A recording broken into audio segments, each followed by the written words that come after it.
Jajaran Polsek Ilir Barat 1 harus mengamankan AS lantaran telah menggelapkan sepeda motor milik mantan kekasihnya.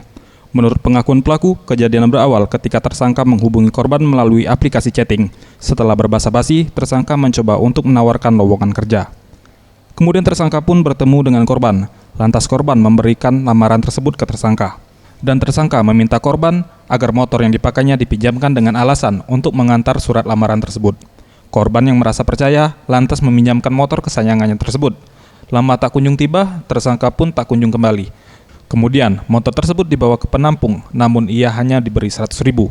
Ia pun berdalih hasil penjualan motor tersebut untuk biaya persalinan sang istri. Kapolsek Ilir Barat 1 Palembang, Kompol Mas Noni mengatakan, pihaknya menangkap tersangka setelah 5 hari penyelidikan. Diketahui tersangka merupakan pemain lama dan telah melakukan penggelapan. Saat ini, pihaknya masih mengejar penada yang identitasnya sudah dikantongi pihak kepolisian.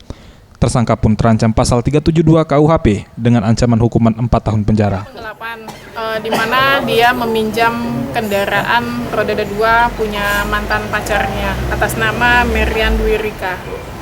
Selanjutnya dia pinjam motornya dibawa kabur sama siapa temanmu? Ridwan. Untuk saat ini posisi motornya dibawa sama Ridwan.